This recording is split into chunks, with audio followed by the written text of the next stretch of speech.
of this is basic stuff, but if you do all of the basics fundamentally wrong, the rest of it doesn't work. So you've got to get really good. And the first thing you've got to get good at is prospecting. Most salespeople don't want to do that. They just want to keep hitting a walnut with a sledgehammer. You do that enough times and you'll have nuts. Herzlich willkommen zu einer neuen Folge vom Podcast. Heute habe ich einen besonderen Gast für euch, und zwar den Benjamin Dennehy. Er nennt sich selber den UK's Most Hated Sales Trainer, also UK's meistgehasster Verkaufstrainer. Und was es damit auf sich hat, wird er auch in dem Podcast erklären. Es ist eine sehr gute Folge geworden, wie ich finde. Ich liebe seinen Content, ich folge ihm schon seit einiger Zeit. Er ist sehr kontrovers. Wenn du im Vertrieb arbeitest, schau dir das Video unbedingt an. Und die Folge ist auf Englisch. Ja, er ist aus UK, er kann leider kein Deutsch. Der normale Content, der ist weiterhin auch auf Deutsch. Hier eine Ausnahme, der englische Content. Also, viel Spaß bei der Folge und lass gerne einen Kommentar da, wie es dir gefallen hat, was so deine Takeaways waren. Hi everyone, welcome to a new show. Welcome to Benjamin Dennehy. You're the UK's most hated sales trainer. I'm very glad to have you on the show. How are you today? I'm doing well, and thank you very much for inviting me on. It's my pleasure to be here today. Thank you so much for taking the time and being here. Benjamin, is it the first time you've ever done a podcast with somebody from Germany, or have you done it before? I don't think so. I'm pretty sure I have maybe once before. I was just thinking of that before I came on. I think I have, but I've done so many, I lose track. So I think someone from Germany has interviewed me, though. Yeah, I'm pretty sure. Okay, so I'm going to be the second one at least. But as you mentioned, there are tons of podcasts of you out there, and I can just recommend anyone who's in sales, especially in Germany. I don't know what you, Benjamin, know about Germany and sales, but we have a very, a traditional or old school approach to sales. Yes. Most of us. Yes. But so I'm hoping to bring some fresh ideas to the land of beer and sausages. Well, I have worked with individual Germans actually, based in Germany. Yeah. And I'm always reluctant working with people where English is the second language, because obviously this is a very communications-based skill that I teach, and I only do it in English, and English itself has some unique ways of just being because of the language. So I'm always a bit skeptical when people that aren't English as a first language try to use my stuff. But every time they've done it, they've said it works. You have to tweak it to certain cultural things and change things, but the fundamentals stay the same. So that's always impressed me. And I was working with a guy in Switzerland, and it's all done in German. He was doing it in the German bit, and he went from saying you can't sell proposals, it's just not done here, to phoning me up saying I sold a proposal. Yeah. So it does work. You've just got to have the courage to do it, and obviously take into account local customs and sort of cultural nuances. But yeah, it's good. Yeah. It's quite funny. Actually, when I was browsing or, sitting on the couch, scrolling through Instagram the other day, I saw a German sales trainer, and he used your approach. He just translated it into German language. And I was amazed. But I have to be honest, I've used a lot of your stuff as well, and it works, I have to say, quite frankly. Oh, that's good. Yeah, I have seen some German sales trainers have signed up to my course, so they're nicking it and claiming it as theirs. But hey, that's the free world. Yeah, that's how the world goes. That's how it works. In this market. Yeah. Benjamin, let's talk about the elephant in the room. For the people who don't know you yet, you refer to yourself as the most hated sales trainer in the UK. How did you come up with that name? I always get asked this. People ask me like really seriously as if it's some sort of proper title. It's all made up. I made it up. I absolutely made it up. When I was trying to figure out how do I stand out in a crowded marketplace, and also what about me was different to most other sales trainers in their approach. And sales trainers, virtually all of them, in fact, I haven't met many that do what I do, but most all behave the same way as crappy salespeople. And if you read their profile, it all says the same thing. Number one, top performer, leader, been in the industry 25 years, professional, guru, exceeded target. And all they do is talk about their personal features and benefits, and all they want to do is be loved and liked.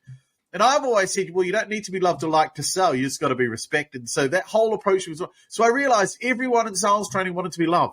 They wanted to be just like the people they're training. And I thought, well, that's wrong. I don't want to be like that. So I'm going to be what I know you should be, hated. And I thought no one wants to be hated. So therefore, I will take that and I'll run with it. And then, of course, this was back in 2016, I think. And then Trump came along with his red hat, Make America Great Again. And I thought, I've got to nick that. I mean, that's too good. And I just changed it to Make Salesmen Great Again. And I've been dressing like this and created this brand. And it's done incredibly well, actually. People love it. It's different. And I stand out from the crowd because not only what I do is different, but my whole approach and style and manner is not what people expect. Yeah. So, yeah, that's how I got it. I made it up and it's worked brilliantly. That's quite interesting to hear. At one point, I heard you say, I've been following you for quite some time now. Yes. Somebody who's a real expert, he would never claim himself to be an expert. Other people should call you an expert. That's the other reason. So if you ever go to my profile, all it says is I'm the UK's most hated sales trainer. Don't hire me unless you've done this. I don't talk about my achievements. I don't tell you I'm an expert. If you have to tell someone you're an expert, you're probably not. Other people should call you an expert. So my strategy had always been the same. When I set out, I made it a rule. I would never, ever talk about myself in any other capacity other than being hated. I'm not a sales leader. I'm not a sales professional. I'm not an influencer. Other people can call me that. I have no problem with that at all, but I'm never going to start. Look, I'm just a guy who does what he does, makes a lot of money out of doing it, and I don't need to brag because I don't have an ego. I used to have an ego. I don't have an ego. Most sales trainers have an ego. I'm the best. You know, the Jordan Belforts and the it's all about them and their ego. I don't have any of that. I just make a fat pile of cash and get on with my life. How did you get rid of your ego? How does it work?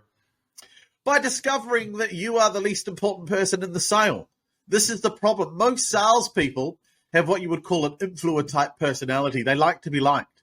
The only reason most people are in sales isn't to make money. It's to leave meetings having come out of there with people say, they really liked us. Yeah, I think that went well. Yeah. Did you make any money? No, but they liked us. I got a good feeling about this. And so they couldn't care if they sold anything. They just need people telling them how much they liked meeting them and how much they liked their presentation. And I'm not like that. I want people to say, you know, I think you're a dick, but you got something. Great. I'll take that. Yeah. So that's why most sales trainers are equally useless. They behave the same way as the people they're supposed to be training. You know, I get that all the time. Yeah. And so, I'm completely different. I'm the exact opposite of what you'd expect. Yeah. You talked about your online presence, especially on LinkedIn. I've seen you online and your style is very different, what you're posting, and people love it. I've seen the engagement under your posts. And you have over 450 recommendations on LinkedIn. I've never seen that before, especially from a sales trainer. No, I know. You don't. Yeah, no, lots of people. Yeah, they rave. Yeah. And, but why have I never seen you at any big sales conference or sales training event, supposedly alongside other supposed sales experts or gurus or influencers? Why is that? Well, the main reason is they don't invite me. You see, I'm the naughty boy. I'm the kid in the class that does well, but I don't play nicely, apparently. I'm not part of the... So the challenge is most other sales trainers and influencers, I don't like what they teach. And I can't get up on a stage and pat them on the back and say, isn't this guy great? Isn't this guy? I can't do it. And I know they all know it, so I don't get invited. I'm like always left out. But they all get together and they have their big events. And no, they don't invite me. And I don't mind. It doesn't bother me, actually, because I'll tell you, this is a true story. I was invited to be a judge at some awards. It was a big award ceremony in England. And they approached me and said, would I be a judge? And I thought about it for a bit, and they said, you'd be sitting alongside senior sales leaders. I think one was like the CEO of BP or something like this. I can't remember. This is going back years. And I said no. And I remember they asked me, why would you say no? Most people jump at the opportunity to sit on these panels and get themselves out there. And I said, the moment I sit on one of these panels, I become part of the establishment. I become part of the in crowd. I said, I don't want to be in the in crowd. I want to be on the outside pissing in the tent the whole time, because as soon as I'm in the in crowd, I sell out. So, I steer clear of all those things purely because, they don't like me, and that's because I'm better at what I do, I guess. No, I'm only kidding. I'm really good, but I just can't support most sales trainer stuff because most of it is the same stuff, just rehashed and rewashed and repackaged. It doesn't, yeah. Anyway, so again, after this podcast goes out, I won't get him any invites. So nothing changes. I don't know why I do these things. I don't know why I do podcasts. It doesn't change. Yeah, but you're the bad guy of the sales training scene, you know? Yeah, I'm just the kid that gets results, and he doesn't do it the way you're supposed to do it. And so it's just leave him to get on with it. But like I say, that's where I suit. You don't need everyone in the world to like you. In fact, I only need a handful of people to give me money. I mean, there's 8 billion people on the planet. I maybe need 1,000 a year to give me money. Yeah, that's not that hard. Yeah. Have you always been this way as a child in school, or has it changed? Yes. Every single school report talks too much and distracts others. I've never been diagnosed, but all the rave now is I probably have ADHD. I know people that have had it and been diagnosed and have said to me, you're a classic ADHD type of guy. And maybe I don't want to be tested because I don't want to know. I'm quite happy with the way I am. But, I've always been quite out there. I've always had not a lot of shame. I think one of the reasons why most people fail in sales is they're so worried about how people see them and perceive them. So they act in a way that they feel they should, but it tends to actually be a way that makes people uncomfortable. So I'm more relaxed in my own skin. I'm confident in what I do. So that enables me to be relaxed. It's funny, isn't it? Because growing up, they said you talk too much and distract others. What the heck is prospecting? All prospecting is interrupting busy, important people and talking at them. It's like, so what they didn't realize is my entire childhood, I was destined to fall into telephone prospecting and sales. Yeah. That's funny. Yeah, I can only recommend everyone watching to go to Benjamin's YouTube channel and check out his live cold calling video. I've watched him.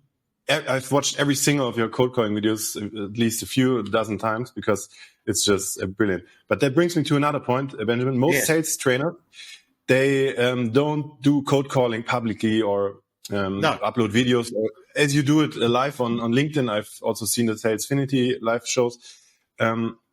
You're actually one of the very few who puts their cold calling out there publicly in videos. Why doesn't everyone post videos as a proof or anything? Why are you one of the few? I'll tell you why, because most sales trainers, first of all, don't know how to prospect. They have no structure. They don't know how to do it.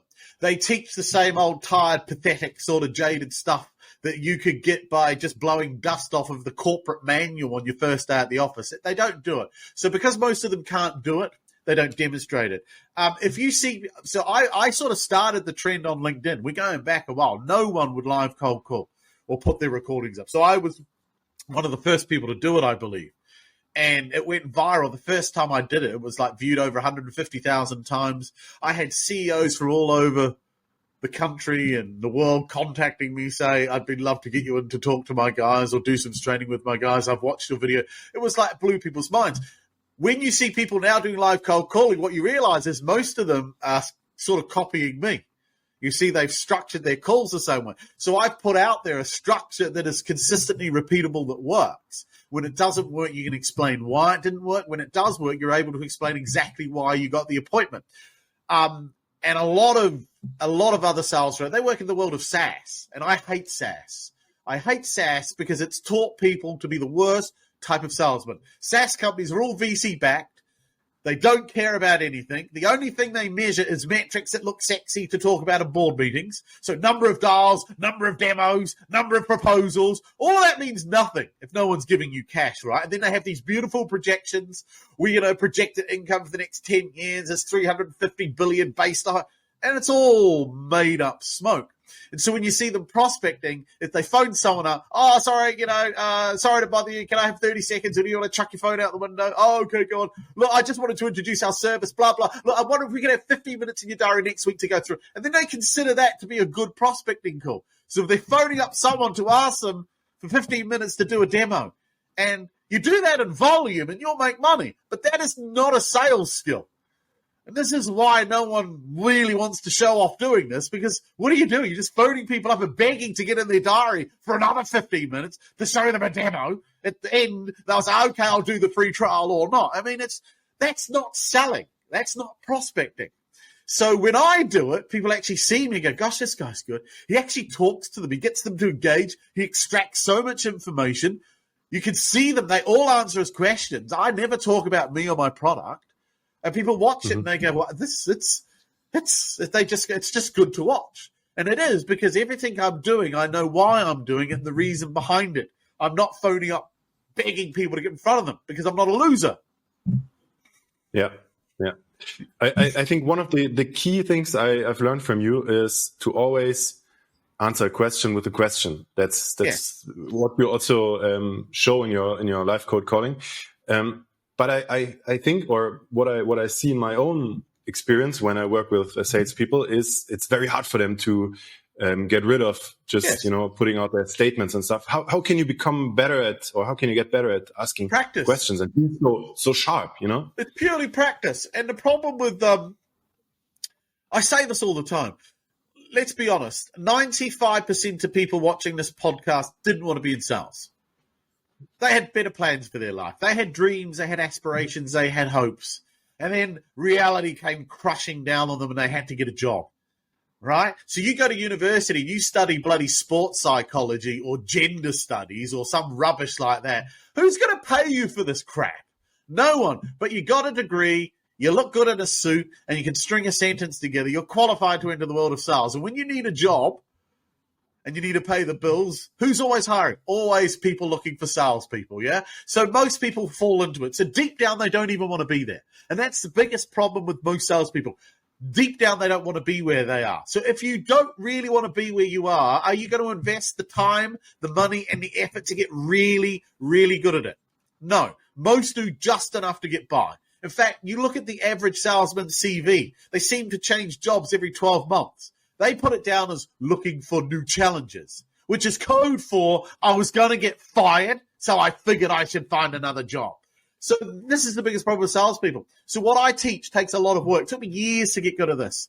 I was committed to it. I was willing to go bankrupt. I nearly went bankrupt because I said I'm going to master this, because if I master it, I'll be in total control and make a lot of money, which is what I've gone on to do. But I was willing, literally willing, to lose everything.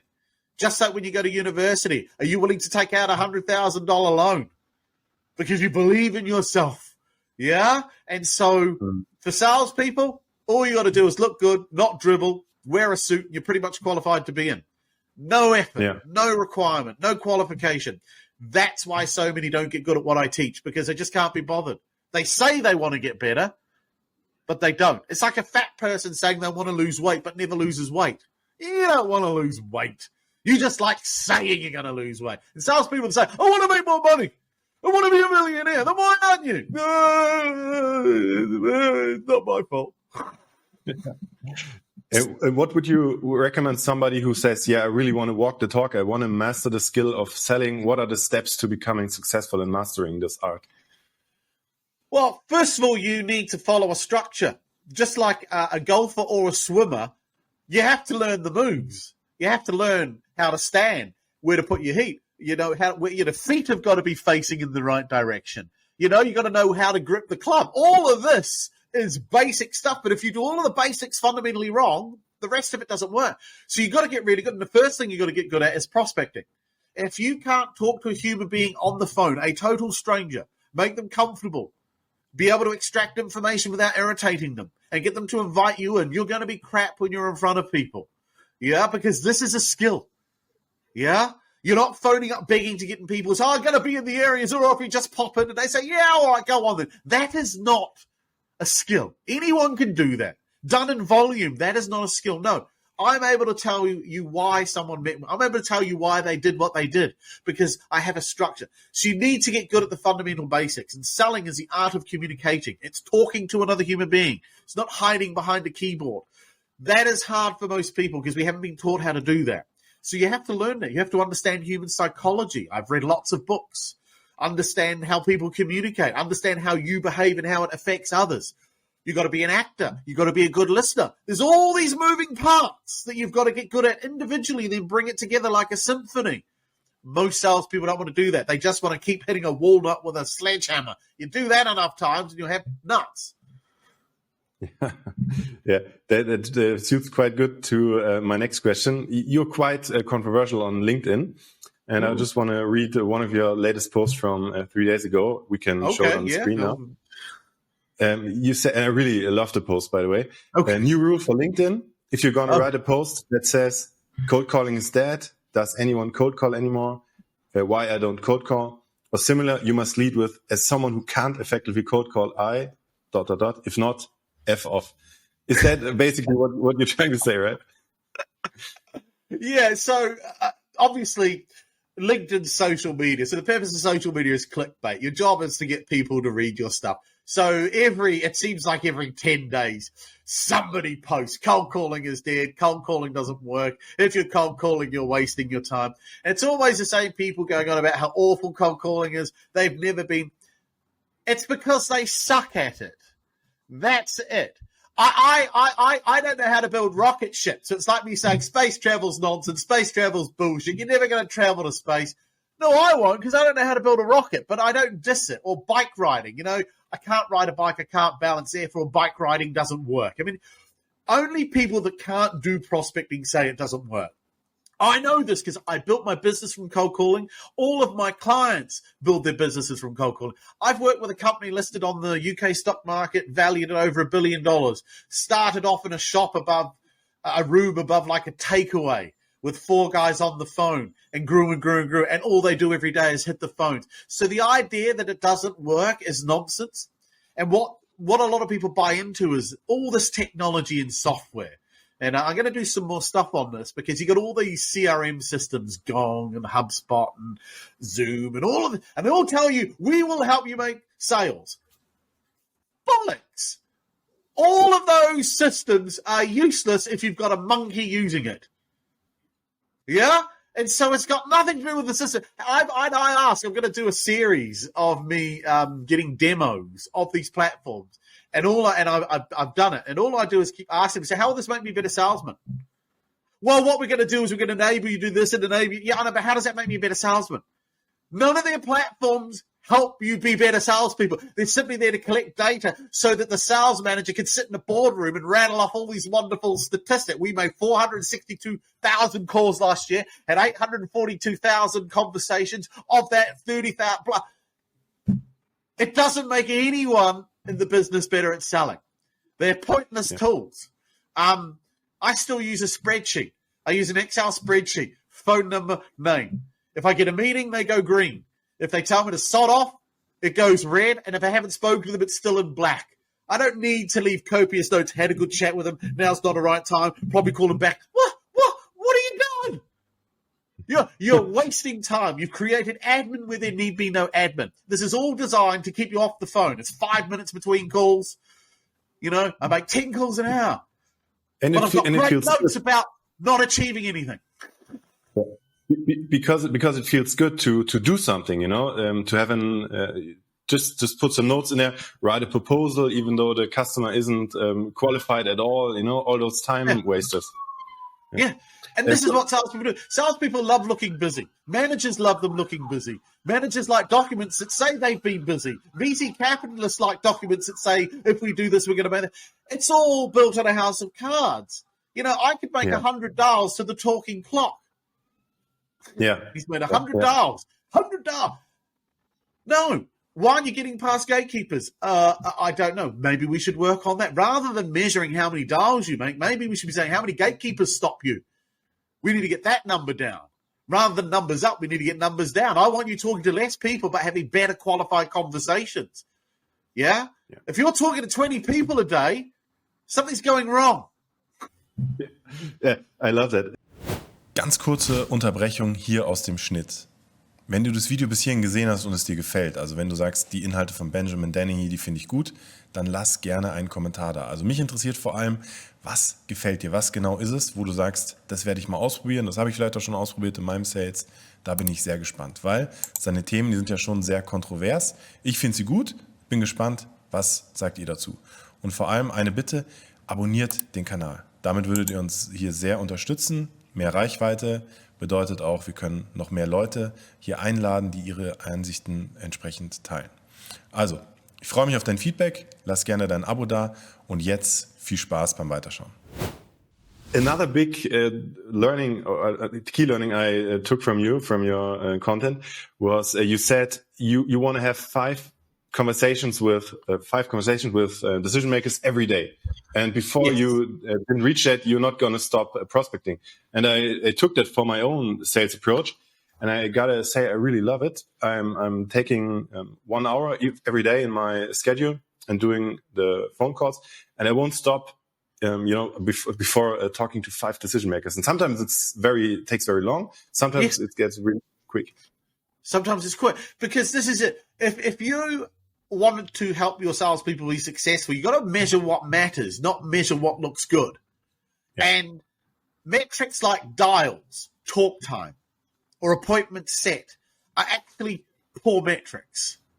And the reason why they're poor, if you tell people, and I've done this, I've worked with companies when I've gone in and I said, so how do you measure your guys? Well, our guys are measured on talk time. They have to be on the phone at least 180 minutes a day. So the first question you ask is, what sort of behavior does that target encourage? And what does it encourage? If you've got to be on the phone 180 minutes a day, what sort of behavior are you going to encourage? You're going to encourage long, drawn-out conversations with people that will go nowhere. Why? Because a 15-minute conversation with the CEO, I'm still talking to the CEO, but it goes nowhere. Well, that's pointless. But that's 15 minutes into my 180. So you encourage.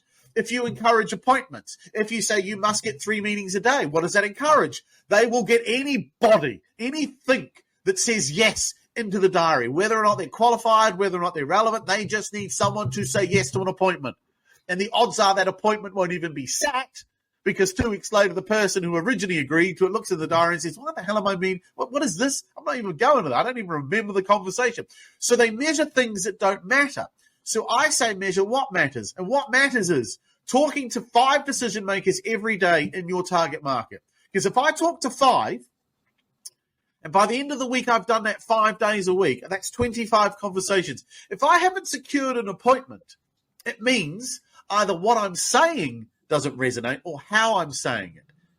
It's not that I'm lazy. It's not that I'm not doing my behavior. I've had 25 conversations at director level, but none of them want to meet with me. So clearly what we're saying or how we're saying it doesn't work. So we can then look at those calls and fix it.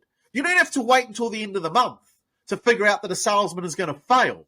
Because if you're measuring you've got to get 5 meetings, I'm sure next week you'll smash it and you'll make up for that. Well, that's stupid. That doesn't make me any better at selling. So measure what matters. So it was not dials, not talk time. I need to talk to 5 decision makers every day. I need to do that 5 days a week. And at the end of the week, if I've got no appointment, I can then say, I must be doing something wrong because I should have at least 2 to 4 meetings off of that ratio. And then I can tweak what I'm saying. Next week, I try something different until I finally get the pitch that works. And if I do that every week consistently, I'll start to get my 10 to 12 meetings a month, which is all I need. I can't sell to 10 or 12 people. I only need to sell to 4. That gives me the flexibility to then practice new things. This is why most salespeople never get better, because they only get in front of enough people that they need to sell to. I'm always in front of more people that I need to do business with, because then I can relax and try things out. I've never asked this question before. I don't know if it's going to blow up in my face. I don't even need the business. So let's ask it. Let's see what happens. Yeah? So you can't do that if you haven't built in enough meetings for you to fail on. Because salespeople don't want to fail. They don't want to lose. They go in and try and win everything. I go and try to lose everything. Yeah. Totally agree with you. You mentioned you built your business with cold calling. It's the same in my situation. When I started, I didn't have any client or customer, and I just started cold calling. And I have a specific question for you. Maybe for viewers or listeners who are in the same situation, they want to start their own business. And I really got to admit to you, before I started cold calling, I was really afraid of picking up the phone. I don't know, it was just a monster in my head. And once I overcame it, it got better. But what would you recommend someone who's afraid of picking up the phone? How can they change that? Well, it's very, very simple. The first thing you got to do is phone up your mum and dad if they're alive and ask them to stop coming to work with you. And the reason I say that is we are the product of our childhood programming. And we were taught a lot of things as children that are subconsciously dictating how we behave now as grown-ups. And I know this because I had to do it and all my clients have done it. And everyone, when I say this, gets it. You're in Germany. I grew up in New Zealand and I now live in England. Everyone was taught the same rules. Number one, never talk to strangers. Everyone was taught never talk to strangers. It's dangerous. No one ever said to you, though, that rule does not apply as a grown-up. So your whole life you had never talked to strangers. It's psychologically in your scripting. It's part of you. The other one was it's rude to interrupt. Yeah, we were all taught it's rude to interrupt. So if two parents were talking to each other, and you go, Mum. Mum would go, oi, I'm talking to someone. Wait till I'm finished. It's rude to interrupt. So then you grow up, and now you've got a job. You want to set up your business. And suddenly you've got a list of busy, important people who are strangers, and you're told to phone them up, interrupt them. Oh, and the other thing, you better have the answer to their question because you were raised your whole life that if you're asked a question, you'd better give an answer. So you've got this in your head. So most people say they fear rejection. They don't fear rejection. They fear looking stupid. That's the number one thing. It's their ego and pride. I don't want to look or sound stupid. I don't want to come across as a moron. So that's a driver. And the other one is those subconscious rules kick in. And they're about to, and so that's when they start to get nervous because you're about to break every rule that you were taught and still deep down believe to be true. You're about to talk to a stranger. You're going to interrupt them and they're going to ask you a lot of questions. And your mum's saying, what are you going to say to him when you get through? Yeah? And so this prevents you. It's not, I fear rejection. It's got nothing to do with it. That is just a made-up nonsense. It's not rejection. Yeah? Yeah. We all handle rejection because we get it all the time. It's not rejection. It's breaking those rules and looking stupid. It's ego and pride. Yeah. Ironically, pride cometh before the fall. Yeah, it's true. Absolutely. And in my own experience, there's no other way to get through this fear than to practice. Just get out there and do it. There's no other way. You can't just. It's you totally, have to do it, but you need a way to do it. Most people phone up and they watch some YouTube videos and then they try and copy it. But this is a problem with copying. If you don't understand why someone's doing what they're doing, copying doesn't quite work. Yeah. Because, well, I just did what he did. It worked for him, didn't work for me yet, but he knows why he did. And there's something about the way he did it that you haven't picked up on. There's a nuance to this. And so that is what I teach. I show people why what I teach works. It's not do this because I'm good at it or do this because I do it on video. I'll explain to you exactly why I did it. And you go, oh, yeah, that makes it. And you could see, yeah, that's it. So everything I teach, you can understand. It's not do it because I say so. Yeah. And I also feel like it's a big part is being authentic and meaning what you say and not just copying somebody. That's a big difference. Once I started in my own sales to just be completely authentic and talk to these strangers and pick up everything they gave me, I heard the background noise. They are sitting in the car. I would just mention that and there would be a totally different connection to the people. And it's a fear of most salespeople don't like to challenge. Now, think about it. If you're phoning up a senior decision maker and you want to get this person to buy into you as somebody that could be credible and worth talking to, if you're too chicken shit to be able to challenge them as their equal, why would I give you any of my time? I'm a busy guy. I run a successful business. I'm also not stupid enough to think I know everything. So if you phone me up and say something that makes sense and is relevant to me, then I'll hear you out. But if you don't come across remotely as competent, then I'm probably going to not give you the time of day. And one of the things you need to do is challenge me. So if I say, oh, no, we don't do it that way, challenge it. Because how are you ever going to get the guy to think things through differently? You're not willing to challenge it. Yeah? So I've had guys say, no, we don't prospect. I go, why is that? Oh, we just don't think it works. And when you say you don't think it works, what does that mean? Well, we've tried it in the past. We haven't had much success with it. So do you think cold calling doesn't work for anyone then? No, I wouldn't say that. Oh, so what you're saying is it just doesn't work for you. Yeah. So do you think that's because cold calling doesn't work, or do you think it's just because you don't know how to do it? And now they got it. Well, no, it's probably we don't know how to do it. So do you want to know how to do it, or are you going to use that as an excuse not to do it? Which is fine. I'll take that. No, I don't want to do it. Right. So now we're getting to the truth. You don't want to do it, not because you don't believe it will work, it's because you don't want to make it work. I guess so. Well, that's fine. And that's part of my job. I'll take that. Don't lie to me. Don't lie to yourself. Just admit, honestly, I don't want to do it. I accept it does work. I don't want to learn how to do it. Then fine, I'll leave. It's not hard. That's also a funny thing in Germany. If you're calling CSOs or senior sales directors, something in that level, they sometimes tell you, no, I don't like taking cold calls. And then I always ask them, okay, fair enough, but how are you doing your sales in your organization? Are you cold calling? And then they often say, yes, we are. That's just funny. Yeah, the way it is. So I get that. I asked them. So can I ask you a blunt question then? What do you teach your salespeople to do when they get confronted with this statement when they're cold calling for you? Yeah. Then they start to and ah and So your job as a salesperson is actually to challenge people. Now you've got to do that in a particular way. You can't be arrogant. You can't be condescending, you can't be patronizing, and you can't pick a fight. So there's a skill in that. So it's not just enough to say, well, Benjamin said ask questions. Yeah, I did. But I also said you've got to ask them in a certain way at a certain time. You've got to ask the right question. You can't just ask a question for the sake of it. That's right. In the beginning, you mentioned your client from Switzerland, and you teach him, or you taught him how to sell proposals. And I'm very interested in learning more about that, because you call proposals documenting your stupidity. Yes, I saw your online course.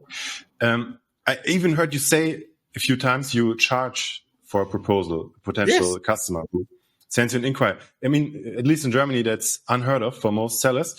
Can you tell us a little bit more? How does it work? Charging for a proposal. Well, I know the main reason most people don't charge for proposals is they're too chicken shit to ask to be paid for it. And so you got to set this up right. I know that most prospects are lying to me. And you're allowed to lie as a prospect to a salesman with legitimate reason. Most salesmen are losers who lie to you. Most salesmen over-embellish, over-exaggerate, and oversell. So we built a defense mechanism. And that defense mechanism is I'm not going to tell you the full truth.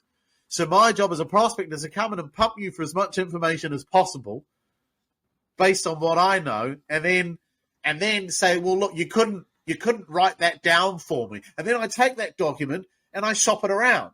Or I take it to my people inside and say, look, this is what they said. Do you reckon we could do this ourselves? So I want that document, not because I'm interested in what you have, but most of the time, I want your knowledge and skill. This is one thing I do know as a prospect. You probably know more about this than me.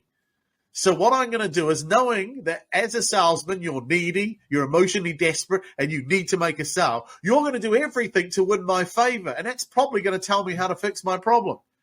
So I'm going to let you tell me how to do that. Then I'm going to get you to write it down, and then I'm going to run off and do nothing with it, or I'm going to shop it around, or I'm going to do it myself, or maybe I'll come back to you and ask you to do it. But then I'll negotiate and say, well, look, we really like you guys, but we also met ABC. They do exactly the same, but they're a lot cheaper. If you're able to match their price, and now weak salespeople buckle, right? So as a prospect, it's my job to do this. So my job is to stop doing that. I haven't done it. I haven't done a proposal for the last, 7 years. My clients stopped doing it. And they all said, no, you can't sell them. Worked with an insurance company, said you can't sell this. We changed it that you could sell a review, and they started selling reviews. Yeah, and it's all how you set it up. Now, there's a skill, and I teach this. I'm not going to give the answer here on this podcast. It's in my How to Manage an Inbound Bootcamp, It's on my website. So I teach people how to do this, but it can be done. And I've had so many people say, it can't be done, you can't do it, it won't be done. No. That is your mum talking now. Because think about it. When you were growing up, you were taught how to be a buyer, but never how to be a seller. And when you were growing up, you were always taught, get 3 options, sleep on it, don't rush into things. And so then when you meet prospects, you act like a prospect. And they say, oh, I need to think it over. I need a proposal. You think, yeah, well, that seems fair. I would too. So you're self-sabotaging yourself with your buyer behavior. So my job is I'm never a buyer when I'm selling. I'm just a salesman. And I know this document has value and you want it.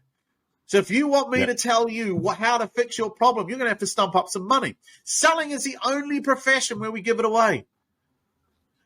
Yeah, you go to McDonald's tonight. Anyone in Germany, you go to McDonald's tonight and you say to the kid, look, can I sample a burger before I buy? I promise I'll buy. Some teenager with pimples will have more authority than someone selling sophisticated software. You say, fuck off. Yeah? But for some reason, if you're a salesman getting paid 60,000 euros a year and driving around in the fancy car, you've got to do whatever the prospect says because that's how you win relationships and make friends. Losers. Yeah, you're right. I mean, without giving away too much, you heard Benjamin, the man, go by his course, but I assume it's gonna, involve asking tough questions to sell a proposal. Or, that's the key. Yes. Okay. And there's a way you got to do it. You can't just say, we charge. No, you've got to build it up. There's a whole process to get someone there. And I know how to do it, and I do it very well. I started to do it because I realized that most people use you. Most people see salespeople as biological Googles. You are simply there to be used. It's almost like a violent domestic relationship. The salespeople are the one always beating around, and they just keep going back for more. Oh, they promise it'll be different this time. Never is. How important is it to build a relationship with the customer, in your opinion? Well, this is where language is important. You said customer. So with a customer, you need a relationship because the customer is giving you money. And if you want them to continue giving them money, then first of all, you need to deliver what you said you deliver. Second, you need to have good communication. Thirdly, you need to be looking out for their best interests and needs. And fourthly, you need to foster a relationship. But most people confuse prospects with customers. A prospect isn't giving you any money. This is a total stranger that you're randomly calling. You don't need a relationship to sell the first time. Think of anything. Have you ever bought a car? If you're watching this, have you ever bought a car? How many meals did you have with the car salesman? What do you know about him? Yeah? You didn't. You went in, you needed a car. The guy didn't irritate you, so you bought from him. He thought he'd made a sale, but you actually, I was going to buy a car anyway. You just took an order, right? Yeah. So you don't need a relationship to sell to someone. The term relationship is used by people that can't get past gatekeepers. Or they can't get a prospect to make a decision to say, come and see me. So they say, I just keep in touch and every now and then. No, what you're doing is basically you're advertising and marketing. You're just touching. That's fine. But don't call it sales. Don't call it prospecting. Call it what it is. I'm just marketing to this guy every few months so that eventually when he does decide to buy, he thinks of me. Yeah. But this is what I always point out to my customers. This will happen. You could be phoning the same guy for 6 months, say selling in IT services. And then in month 7, you phone him up. And he answers. And he goes, Benjamin. Look, mate, we've literally just bought or taken on a new IT supplier. And you would go, but I've been calling you for the... Yeah, I know, but this guy phoned me. It doesn't matter. They don't think there's a relationship. Someone else called up at the right time when they needed it, and they nicked your business. He said, but I've been talking to you for 6 months. And? Oh, I'm sorry. Do I have to phone you if I'm going to... You thought that I never once said I would call you if I needed what you had. Yeah? Now, caveat this. Every now and then that does happen. Someone you've been bombarding may call you up and say, actually, we're in a position. That is the exception. It is not the rule. And salespeople hold on to the exception. And they use the exception as the template for their life. No. Treat it for what it is. A wonderful exception. The rest of it, do your goddamn job, find pain, and get in front of a decision maker. Stop trying to build a relationship because no one has it but you. It's all in your head. It's like a stalker. A stalker does not have a relationship with his victim. But he thinks he does. Yeah. So you would say most sellers are actually order takers, like at the example of McDonald's you mentioned? Oh, McDonald's doesn't sell anything, Yeah. does it? No. This is the whole point of being in business. You want to get to a point where people just come and give you money. So every big company started off with guys having to go out, buy our shoes, buy our burgers, buy our stuff. And then eventually they build up enough credibility through delivering what they said they're going to do that you don't have Nike door salesmen knocking on people's street doors saying, do you want to look at our shoes? They don't need to. People go to buy Nike shoes. That's it. We build a brand, a reputation. We do great marketing. That's where marketing and advertising is important, to keep you forefront of mind. But you don't need that. And I'm the same. I don't have to prospect for clients anymore. I used to have to do it every day. But I've built a brand and a reputation, and I've got enough recommendations on LinkedIn, and I've got enough clients who like what I do for people to say, I'm going to talk to that guy, Benjamin. Whether or not I work with him, I don't know. And I'm the same. Just because you come to me doesn't mean you're going to buy from me. I'm very suspicious of anyone that comes to me, because normally they're there to try and get free consulting. I'm aware of that. So, but the purpose of prospecting is to get so good at it, you don't have to do it. This is what I teach. If you're 20 and you're still prospecting at 55, something's gone wrong in your life. You should not be prospecting at 55. I don't mind if you're doing it to keep your skills up. That's different. But if you have to keep doing it to generate leads, you've done something wrong. I couldn't wait to not prospect. So getting so good at it, you don't have to do it anymore. Yes, basically. That is the rule of life. When you get really good at something, you no longer need it. Yeah. So and that's that means how you know when you got good at prospecting, because you no longer have to do it. Yeah. So that means you no longer have to do it, I assume. No. I do it to film content. Yeah. And if I get a meeting, most people don't know this. If I'm filming live or doing some event and I get a meeting, I actually phone the person up after the event to say, look, I'm actually not going to come on the meeting. I was just filming content. The number of people there, I was quite looking forward to see, I know. See, but I'm actually not looking for clients. I'm just doing this for entertainment. Yeah. You've achieved quite a lot. Are there any plans for the future? Maybe do you want to retire and just lay on the beach? What's coming up next? I don't think people with undiagnosed ADHD are able to retire.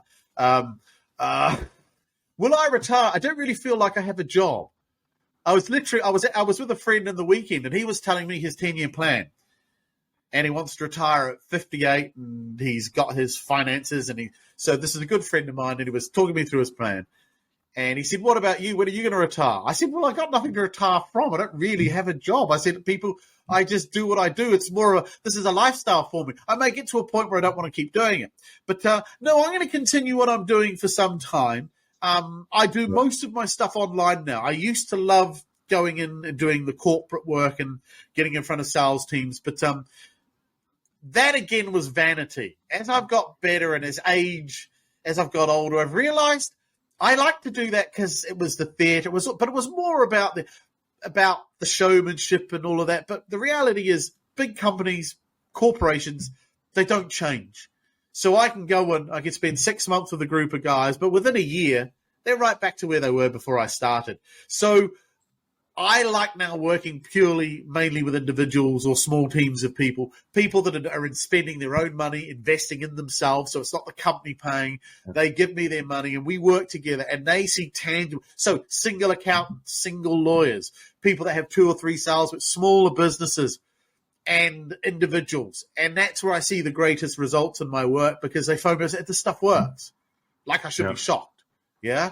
Yeah. And when they start selling those proposals, when they start doing stuff that they were for free and getting paid for it, disqualifying better. The amount of people that say to me, had we not done the training, this lead, we would have gone all the way down this road with them. But doing your work helped us realize these guys are just going to waste our time. We have no chance of winning this. So it enables them to do better. So, my platform's relaunching. I think it's the 10th of September. Brand new relaunch has been totally refurbished. There's a community. There's gamification stuff on it. It's been all really sexed up and jazzed up. So look out for that. That'll be coming out next month. Salesmatrixcourses.com. Got to get the plug in, obviously. Yeah. That's quite interesting. I mean, if a company books you and brings you in to do training with their team, the MD or director is the one who makes the decision to hire you, but the salespeople, the participants of your program, they are not the ones who chose you. So there will be a lot of resistance in that, right?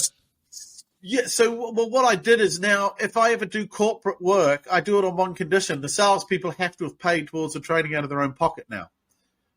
You see, if an MD gets me in because he wants to tick a little box saying, I got my guy sales training, I say, I'm not going to do it. I say, because basically I've got a room full of hostages. They get a free day out of the office. They get a free lunch. They don't have to prospect. Of course they're going to come along and say, yeah, I'll do training. But they will do nothing different. So unless they're willing to stump up their own money to learn how to get better, I don't bother now. And so that eliminates a lot of corporate work, because do you know how many managing directors are too chicken shit to ask their salespeople to pay? Because they know the answer will be no. And then they realize they've got a room full of losers, but they're stuck with them. Yeah? Yeah. And so that's how I do. That's how if I do corporate work, I work with people where the salespeople have all bought in. They want to be there. They know they need to be better. It's not a box ticking exercise. So, I'm very brutal in dismissing companies or organizations that won't do that, because I don't want to waste my time. It's a waste of my time. It's a waste of their money. Yeah, I just don't want to do it. So I choose not to. Yeah, I totally agree. That's just a waste of time. And I once heard you say the time you spent with the participants in the training room is too short to develop Stockholm syndrome. So I have said true. That. Yes, yeah. We're not together long enough to develop Stockholm syndrome, even if they are hostages. Yeah. So I need volunteers. They have to volunteer to be there. Like I say, I always use this. Like you're at a party, right? You meet anyone at a party, and they say they're a surgeon or they're a doctor or they're a lawyer. If you say to them, so why'd you become a surgeon or why'd you become a lawyer? None of them say what salespeople say. I kind of fell into it. I sit at home one day, I was bored, didn't know what to do with my life. I thought, why not try surgery? No, these people have had a burning desire probably, or they've discovered a skill. Then they had to go and study for years. They had to get a qualification, and then they got jobs, and then they had to start off as juniors right at the bottom of their profession and work their way up. Salespeople, to become a professional salesman, it's 3 days product knowledge training, a new suit, a CRM system, and you are one. Yeah. And then no wonder why nobody likes them. Yeah. There's no skill. There's no barrier to becoming a salesperson. Yeah. Anyone can get into it. How bad is the image of salespeople in the UK? Is it as bad as here in Germany? Nobody likes them? No, nobody likes salespeople, because they're the loser at the party that doesn't stop talking at you about them. Yeah? Yeah. And I think that the Simpsons caricatured it best. The Simpsons has that character, Gil. Gil the salesman, and Gil is the loser. Yeah? He's a loser, desperate. That's how people see the average salesman. And you've just got to watch them. Sitting in a room with salespeople doing their thing is cringing. It's the sycophantic, sucking up, trying to look professional, trying to look smart, laughing at stupid jokes, fawning. It is the most pathetic thing. It's like watching underpaid hookers perform.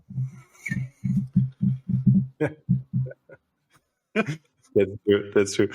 Benjamin, my last question for you. You run a lot of marketing activities, LinkedIn, your online courses. Yes. Just out of curiosity, do you have a team, or do you do that all by yourself? No, I do have not a team. I employ a particular individual. I pay him handsomely. He's very, very good at what he does. I do most of the LinkedIn myself.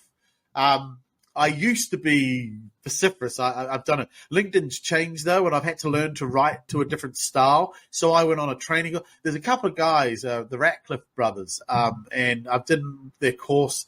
They're very good. The guy that does all my web work is a guy called Zach James, and he runs a company called Rebel Websites. And he used to be a client.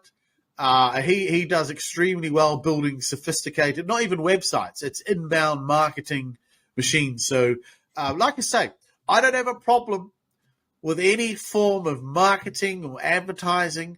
I don't have any, because people say to me, I only think you should cold call. No, I don't. You should use every tool in the box. The only reason why I believe prospecting and cold calling is so important is because a salesman will never get any good at the skill of communicating if they're just hiding behind a keyboard. Yeah? This isn't because cold calling is the only way. No, that's BS. I'm not an idiot. But it is the only way you as a salesperson are going to talk to a real person in real time and have to react and deal with your emotions in the moment, have to think quickly, have to come up with that. Cannot be learned sending video messages. It cannot be learned on Twitter. You have to physically experience it. And how you perform under pressure dictates how you're going to perform everywhere else in life. So because it's pressured, because it's real time, it's the only free way of learning how to get better at selling. That's why I'm so big on it. But I use every channel possible to get people to come to me and give me their money. Yeah. Totally agree with you. Where can people follow you if they enjoyed this So podcast? obviously LinkedIn, not hard to find me on LinkedIn. YouTube, I have the YouTube channel, obviously just UK's most hated sales trainer. I have my website, salesmatrixcourses.com. And I also have a personal website, which is UK's most hated sales trainer.com. So not hard to find me. If you just put in most hated sales trainer, I'm pretty sure I'll pop up. And so buy my stuff, guys. It actually does work. I'm one of the few who's able to say that with a straight face. I mean, I bought your course. I can confirm it really works. That's even better. There we go, people. Third-party validation live on a podcast. Yeah, that's the best kind of recommendation. Have a third party in there. Yeah. Thank you so much, Benjamin, for coming on the show. Well, thank you. And I really enjoyed talking to you. A lot of very good and brilliant ideas. Thank you so much. You're welcome. Thank you for asking me on anytime. Als ich mit 18 im Vertrieb angefangen habe, habe ich so ziemlich jeden Fehler gemacht, den es da draußen nur gibt. Jetzt haben wir heute erstmalig eine neue Sales Academy gegründet. In der findest du alle Ressourcen, alles an Wissen, alles an Training, was du brauchst, um im B2B-Vertrieb in 2024 so richtig durchzustarten. Ich hätte mir damals gewünscht, dass es sowas gibt, einen Ort, an dem ich all das finde. Jetzt gibt es ihn. Mit dem Link in der Beschreibung kannst du dich gerne für unsere Academy registrieren. Sei als einer der ersten mit dabei, nutze die Chance und mit dem Code bekommst du auch einen exklusiven Rabatt.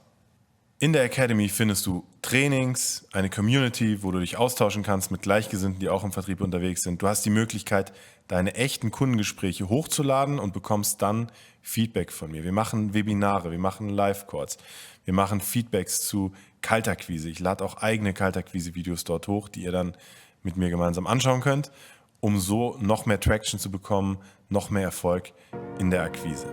Klick also jetzt auf den Link und sei als einer der Ersten mit dabei. Ich freue mich, dich in der Academy zu sehen. Bis bald.